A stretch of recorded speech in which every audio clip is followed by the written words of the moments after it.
Hey everybody, this is Joe from Archery Northwest and from Archery World, and I'm here with Megan from Archery World and Archery Northwest. That's right. So we're the owners of Archery World, and we're here in Lacey, Washington, and we are in one of the qualification lines on Friday night, 6 p.m. headed into 8 p.m. right now, I think, and we're in the middle of the archers shooting their qualification scores. So we started shooting this morning at 8 a.m. It's about a 12 or 14 hour cycle to get through the day with all the archers that are on each day. Yep. And Saturday will be the same. Actually, Saturday will be more full, but there's something kind of a little special Saturday evening. Megan had this idea on how to grow the youth side of the sport, and since all the adults will be on site waiting for Sunday's results, we're going to have a ton of adults here with parents and with the children and the youth that are in the shoots. We're going to have qualification scores and a shoot up bracket that's going to highlight them and put them on podiums and let them do a shoot off. So that's pretty cool. That's right. Yeah. So their qualification rounds here from Friday and Saturday, 8 a.m. or 1 p.m. will determine their bracket standings. Then they will shoot off against one another in the brackets. Most of them, because of the size of the divisions, it may just be shooting off in the brackets to gain additional points to then place them in the shoot off standing. Right. So yeah, they will have the opportunity to be on the podiums, standing and doing the shoot-offs. They'll get to shoot the 12 rings as well, bringing that Lancaster 12 ring in, and just be able to highlight the youth is something I'm looking forward to for this year. And it'll be really cool. I mean, the neat thing about this is these kids are going to feel pressure. It'll maybe like they've never felt before. And to some of them that live here locally, from just north of Seattle down to the Vancouver area, some of them, this is their Lancaster. They don't get to a lot of bigger indoor shoots. So this, with over 220 archers, is a way for them to compete against each other, to grow in the sport, and to be highlighted on top of that. So we want to keep recruiting those youth archers into the sport, and that'll keep it growing. And the families are really good. There's a massive amount that come from north of Seattle on the youth program. Deputy Rustad runs a let her fly archery school, I guess you'd say it, or a team. And so she recruits a lot of them, and there is a great shop up north of Seattle too, and I think it's Mount Lake Terrace, and that does the knock point. They do the next step archery, and there's a lot of archers coming down from there too. And they present a large makeup of Olympic archers and bare bow shooters too. Absolutely.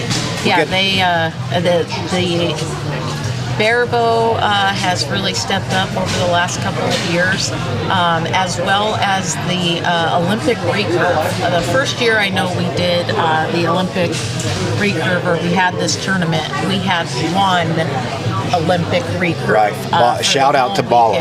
Yeah, Bala. She was the lone person that came down shooting Olympic recurve. She said, I'm going to tell everyone about this up where I'm at. She couldn't make it this year because she had a conflict that was happening the same weekend, but there's 20-something Olympic-style archers down here at this tournament, I think. At least, yeah. A combination between men and women, I'd say we're pushing 30. So it's really exciting to see. So what breaks down, just to give you kind of a layout of how it does, this is a 660 round, so it's 2 300 Vegas rounds, but the X's do count as 11. So the possible score is 660 during the qualification rounds. That score rolls on into day 2. So anyone that makes the brackets, depending on the size of the division, is how many people are going to move forward for the brackets, either 4, 8, or 16. And that'll narrow down to the top 4 competitors in each. If they only had 4 in that division, they're going to continue to add to their score from day 1, and it will maybe possibly reset pre-seed them. So during the shoot up, they're going to be first through fourth place, and somebody's going to have to defend each of those spots. So fourth place is going to shoot against third, try to take that spot. The winner try to take second, and the winner tries to take the leader. And we'll film those live Saturday night for the youth, and then all day Sunday will be all live filming as well, and live streaming, and that'll be the adult brackets followed straight into the shoot up format again. That's right. The brackets will start at 8 a.m. on Sunday. There are two different bracket times, 8 a.m. and then 9:15. And immediately following the 9:15 brackets, we'll start the shoot-ups. So tentatively, it should be starting at 10:30 with our first division top 4 shoot-ups. Right. So, and that should go possibly until 4 o'clock in the afternoon. It could, yeah. So moving the youth to Saturday night highlights them. It doesn't cause an extra night stay, but at the same time, it frees up some space on Sunday so that we can make sure that we get everybody out of here in time so they can get home and get ready for the rest of the week. This is our highlight shoot of the year. It's our largest shoot that we put on. Like I said, there's a little over 200 people, 220 people at this shoot. And the cool thing is this is probably going to be the last time that we're at the Archery World location in Lacey. It's our largest of all the 4 shops, but we've outgrown that with this shop, and we promised everyone if we could hit the numbers we needed to look for a venue. Next year we're going to grow it even bigger and look for a venue. And I know there's a couple of shops like G4 and Alpine Archery that want to create a triple crown out of this as well so that they can be part of this. We all will settle on and readjust rules so that we can all make sure that we can pull more archers into this so that it'll be even bigger. Yeah. And we're giving out, this weekend we're going to give out $20,000 in cash and prizes over the weekend through giveaways, through the cash prizes to the contestants, and some of the bigger division, they're paid up based off their divisions. The championship division has a $5,000 purse guaranteed, $2,500 for first, $1,500 for second, and $1,000 for third. So that's not a slouch payoff there. So next year, if you weren't able to shoot it, definitely try to sign up next year. Line times do go fast, and like I said, we don't know where we're going to be next year. We're going to send out a poll to all our contestants that shot here and have shot here in the past and see what venue they're thinking. We'll ask you a poll and leave a comment on where that you think that it may draw the most archers. And I joke, it's not closest to your house, it's where it'll grow the event. So, and we're thinking somewhere in the Portland area, it'd probably draw from Northern California all the way over to the Idaho border. It's an easy fly-in airport, and it could get a lot more people in here, and it's not a terrible drive when you're coming in from those directions to begin with. If we go too far north up towards Seattle, that's a great location as well, but it's harder for the people down in Northern California to get in if they're driving and so on. So we'll send out a poll. I'd like to hear some feedback from you guys on what you guys think that would help grow it and go from there. Absolutely. Now, turning it over, we'll look at a couple of things that are going on downrange. We have such a good staff. I talked a dozen people into not shooting this event just to help us grow it. So, so we would have had about 240 plus archers if we would have had everybody that normally shoots it shoot it. So I feel confident that we'll be able to exceed that number if we put it in a venue in a better location. You know, pick a fairgrounds that has a good indoor arena or something like that that's going to be climate controlled, or a casino, something like that that we can afford to get into the first year to keep growing this. I just saw an archer out there. There was an archer out there that literally had their wisdom teeth pulled today. I was gonna. And I thought it was tomorrow for some reason, no, but they got pulled today, and she decided she thought she would do better shooting today than tomorrow because it swelling. would be so painful tomorrow. So that's pretty awesome that people, she wasn't gonna shoot, and then she was like, you know what, I really want to be there and shoot. I'll have to go talk to her. I thought she was getting them pulled in the morning, and but they've already been pulled. So they're pulled she can today. Barely talk. She did say she had to anchor just a little bit different so that her hand, wasn't up in her jaw. So that's pretty impressive. And I don't know if she cleaned the first half, but I saw a target come down and stay with her. So and we're not very talking possible. Yeah, we're not talking slouches here. That's Kaylee, right? Yes. So that's Kaylee. Kaylee Geisbuehler. And so her and Isabel reign pretty dominant in the women's divisions here, and they compete with every guy out here and can beat anyone that shows up. So let's see if we can see. That's Kaylee right there shooting. Kaylee. So Kaylee's in the gray shirt at full draw with the blue bow, just shot a narrow. So she, like I said, I would have been harassing her earlier had I known that. So pretty cool to see her out here. She's shooting in the championship division. We do not have, and that's center punch, by the way, on target 15 bottom. You're not going to get more centered than that. So she's shooting in the championship division. We don't have a female championship at this point until it grows to the point where we could have enough women to compete in a group by themselves. Yep. The pro women are going to sign up in the championship. So if you're a known pro, meaning you have a pro card, you shoot in a championship division, and this particular shoot has one championship division. So all the pros sign up in it, regardless of age or gender, and then you can sign up in it as well if you are just anyone that thinks that you've got a chance to get to the top.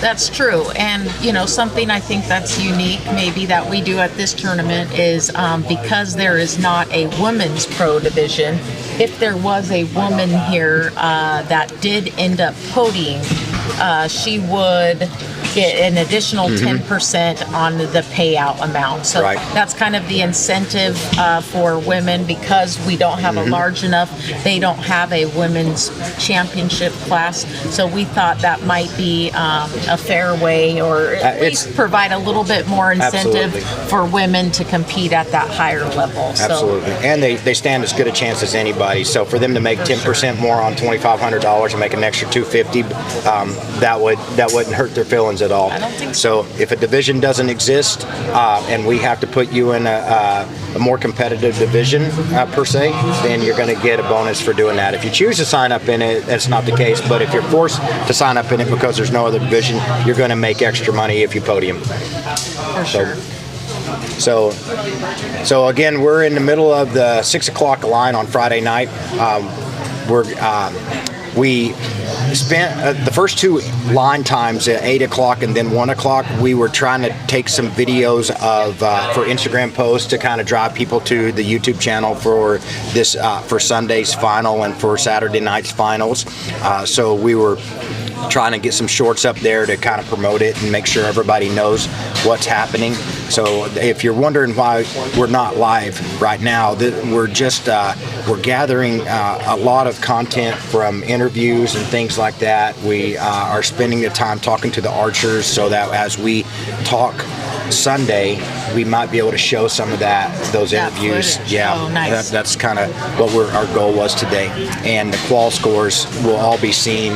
And if you want to follow these scores, you can go to archeryworld.net and you can click on live scores, and it's going to show you as they get shot. So it updates a couple of ends behind usually, but sometimes at the same time. And then it'll show the brackets and how many spots are available for that bracket for that division.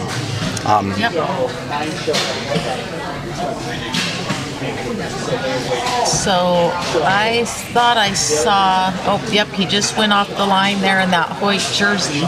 That is Raymond Fong, I believe I not good with the pronunciation. I apologize. Raymond Reggie, he won barebow men's division in Lancaster last year. Oh, so he's the Canadian. Yes, Gotcha. he did come down from Canada. All right. And he is here to give Chip a run for his money. Yep. Chip won our event last year in the barebow men's division. He also won Vegas last year in the barebow men's division. And I think Raymond. I heard they wanted to face off. So that's great. Chip really liked hearing that he was going to be here. I know Raymond did too. They wanted to face off before Lancaster and before Vegas again because it drives them. They don't fear that. They seek it. So they were really happy that the other one made it. So Chip's coming in and he'll shoot tomorrow. He's bringing his daughter Reagan. I think did Reagan get third or fourth last year? She definitely podiumed. Yeah, she podiumed last year. His daughter shooting barebow too. So that's a pretty cool deal. So we'll try to, as we get a chance tomorrow or Sunday rather, we're going to try to talk to some of the people that are coming off the podiums as they finish. And here's the tentative schedule of events. So these are approximate times. It may vary just a little bit because once we start, we keep going until the end. That's right. But essentially tomorrow, if you look on the left side of your screen, you see this live streaming for the shoot-ups for the youth divisions. They're going to start at around 7 p.m. So we're going to shoot. The brackets will start at 6. We think we'll be at the podiums at 7 shooting off for the shoot up. But if you want to start following us around 6, we're going to try to kick that off at 6 p.m. and we'll go all the way until we're done that night. And then it should be a pretty good setup because there's going to be a lot of people here cheering them on, so we're excited about that. Maybe even more than some of the adults because I want to see these youth really take, and I want to see them under that pressure. That'll be cool. Yeah, and so for those that are, shooting the event or those who are looking to see if their, friends or family are going to make it to the brackets for Sunday, somewhere in that 6 to 7 o'clock hour, we should have scores posted and updated for the brackets then for who's going to be moving forward on Sunday, which with this change in the schedule, it also is a nice thing in that people don't have to wait up until 10:30 at night with their fingers crossed hoping that they're going to make it to the brackets on Sunday. So yeah, it tells you right away. So that's a cool thing about the app that Megan created for this. We created our own app because nothing was out there that existed that we could show you as viewers or watchers of this updates with live scores for a small venue type shoot like we are. So once you get into those big 1,500 person shoots, which we hopefully will get there sometime, then that may change on how we do that. But this live scoring is really cool for everyone because the people that leave from their qualification round, they'll keep up with that as they go through tomorrow, and they're going to want to know kind of where they sit, and that'll be neat. They won't have to get an email or a Facebook post of just a sheet of paper that says where everybody's ranked. They're going to see that live. Yeah. So, again, great list of our sponsors. Thank you so much for all those that supported us for this shoot by donating prizes and being here as vendors in our vendor area. Yep, we have multiple vendors on site here, and we put them in the pro shop. So it was a pretty cool day for if you didn't know anything about archery and you decided to walk in here today, you got a kind of a shock. You've got a couple of hundred people here shooting bows, and then you walk in, and then there's these reps that are set up with all their swag and all their stuff that they promote and they sell and their brands, and so they got to be a big part of that. So that's pretty cool to see that too.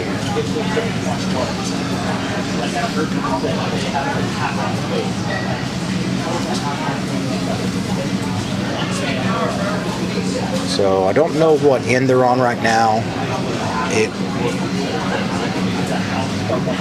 We've got the guys keeping it going down there. So our staff is just remarkable. It's so good to see that we can turn that whole thing over to them. Tim Davis is running the line right now. He's up north of us, and for their club, they're really active. So they come down there. They're shooting as contestants or participants in the shoot, but they're also helping anytime they're not shooting, and that's a really cool deal. Absolutely.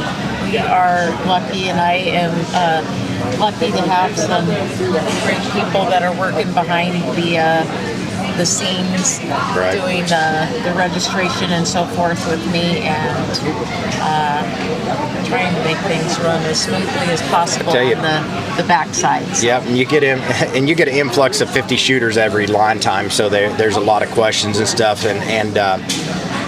but to follow along with this, here's basically how you do it. Go to archeryworld.net. You'll see live scoring there, and you can follow us on Archery Northwest on the YouTube, and you will get to watch what's going on. So we're going to embed scores in as we do this live, but you're also going to be able to see it on the computer or laptop or on your phone as well, if you want to have both of them pulled up.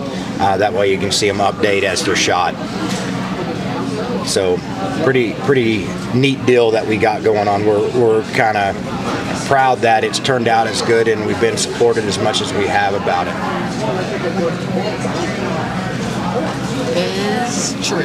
It is true.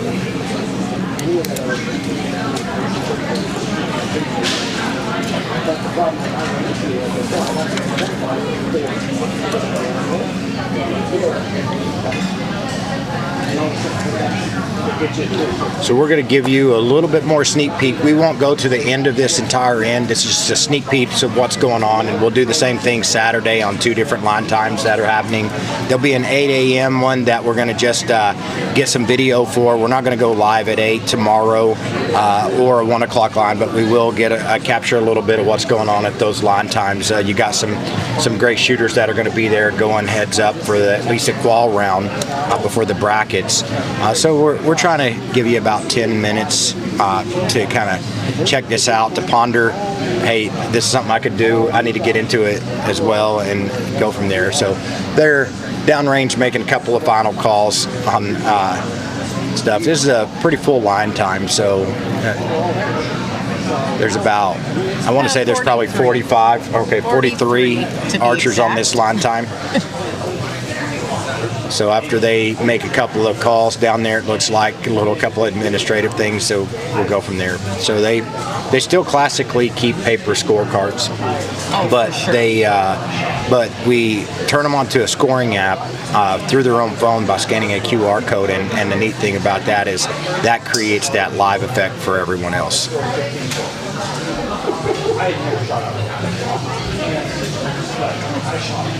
There goes some of the guys that are helping us. Tyler, one of our staff shooters, moved up to Alaska this year, and bummed about that, but he's back here with, just helping out and doing everything he can. He's a good team player. Yep. And Hunter, that you saw also, he runs the Vancouver shop.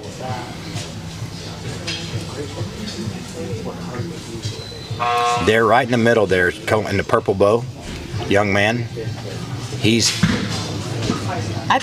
got a story. He's a pretty cool young man there. Yeah, he is. Colton is 10, going on 11, something like that. He's shooting in the adult bear bow. He is shooting. Yeah, he didn't want to shoot in the youth division. So he did last year. He did last year, but he must have matured a lot. So now he's shooting in the adult division this year. He knows if he ever wants to get to where he thinks he should be and where he wants to be, he's competing against people that are better than him right now. And that's how most of the pros grew up, is always shooting against somebody that pushes them. So it's a really cool thing to watch him to do this. And he shoots out of the Troutdale shop. And you see that huge belt buckle there. That helps him balance. That's a front stabilizer a little bit. He is just the coolest kid. If anyone gets an opportunity to meet him, you honestly cannot and will not meet a nicer kid. He is very humble, very shy. I don't know if Very his parents kind. would say that. Yeah, very kind. But we do, because that's what we get to see. So I'm going to let Megan go. We'll keep going a little bit, but we got to get her back to making sure all the scorecards are getting input correctly and that she's prepping everything that we need for tomorrow. So Megan, thanks for stopping by for a minute and spending a little bit of time with us. You bet. And so Thank you.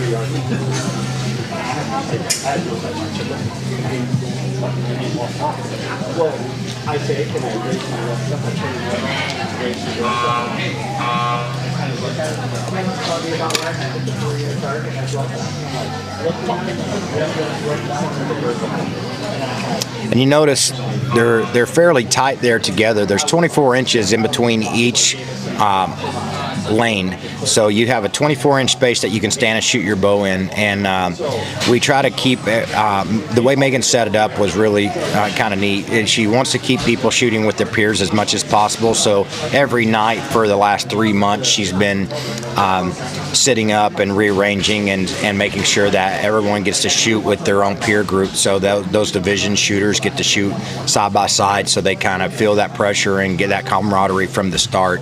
So, and that's why you're seeing the small spaces and gaps. So you got the freestylers in the middle there, you got bare bow next to them, moving to the right of the screen, and then further down the right of the screen, you're going to see Olympic archers. So, and that's just this one line time. So this happens every line time. So when you got 40, 50 people, there's a lot of shuffling around to do. But the nice thing is when they show up, everything's laid out for them. Everything's ready to do. They just have to hang their targets and put their name tags above their target. But the scoring apps are ready, and they already know what target assignment they got.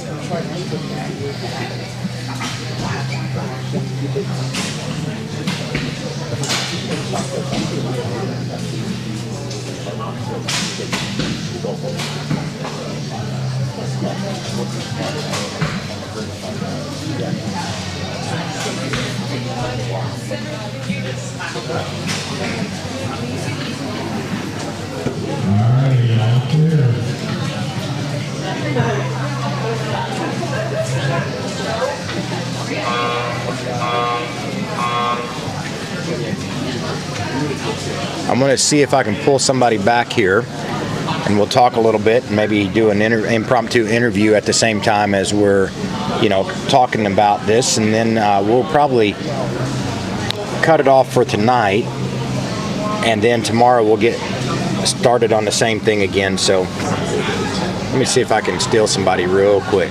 So we'll keep you watching what's going on. I'll just cut the mic for a second, and then I'll go find somebody that we can sit and talk with for a minute.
Want to take a minute to thank some of our sponsors again for the shoot and all the support they give to us. But I'm here with Derek Fong.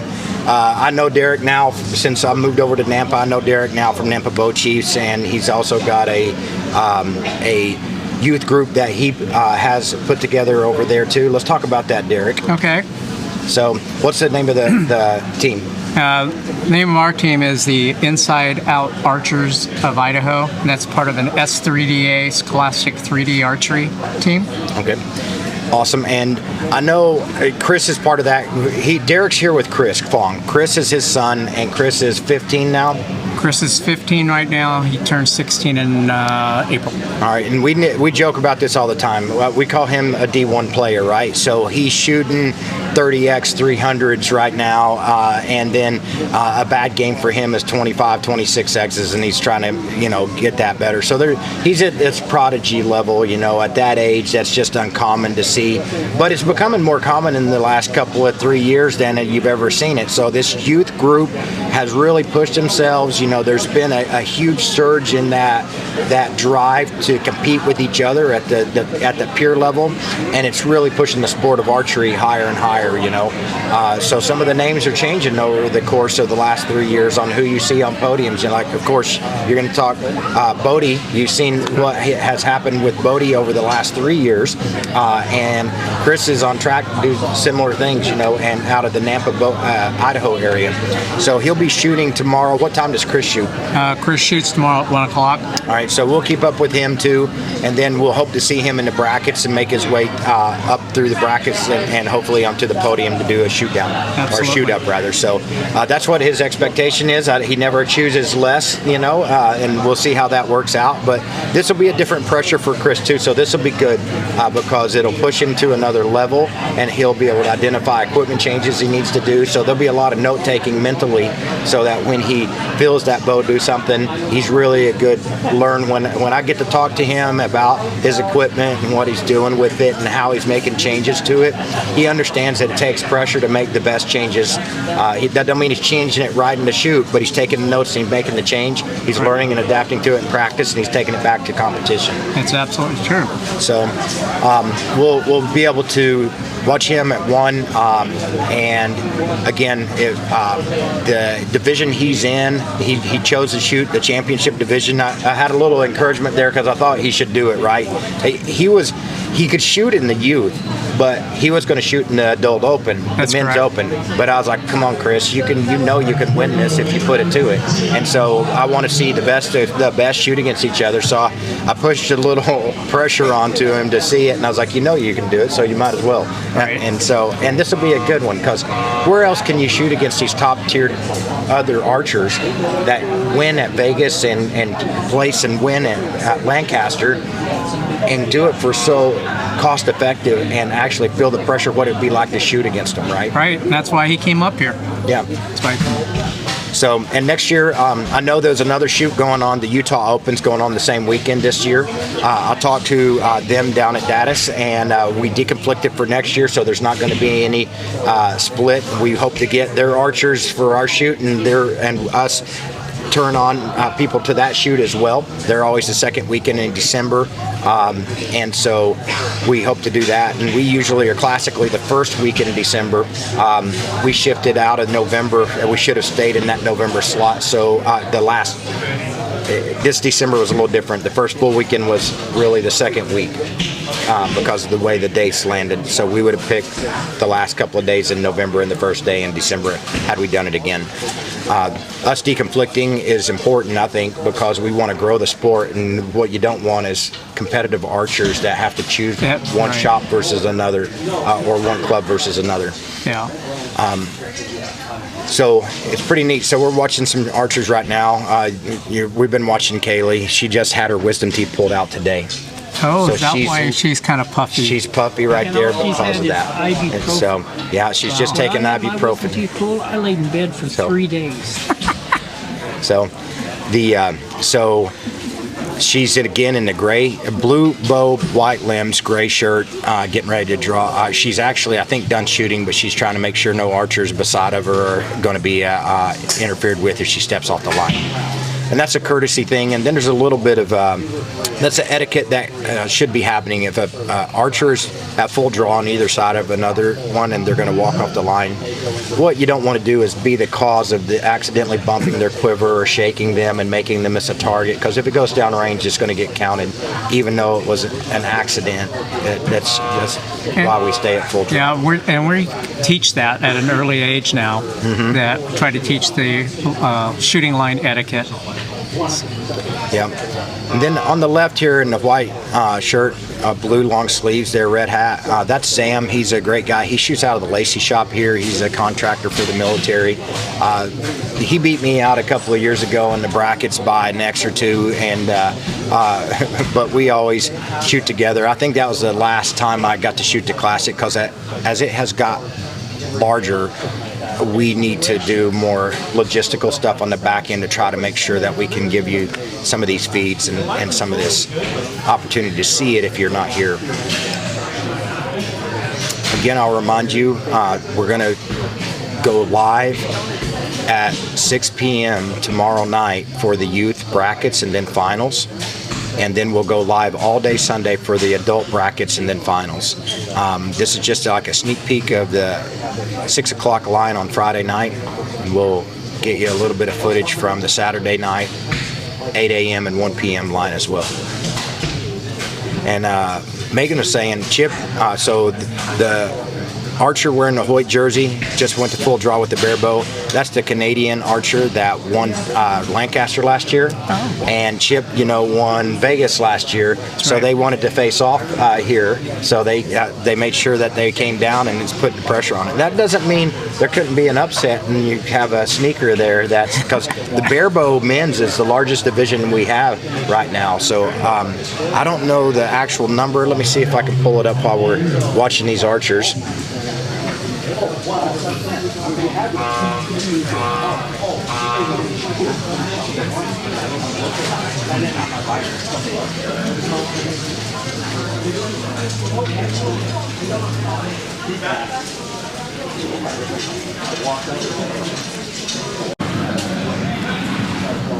All right.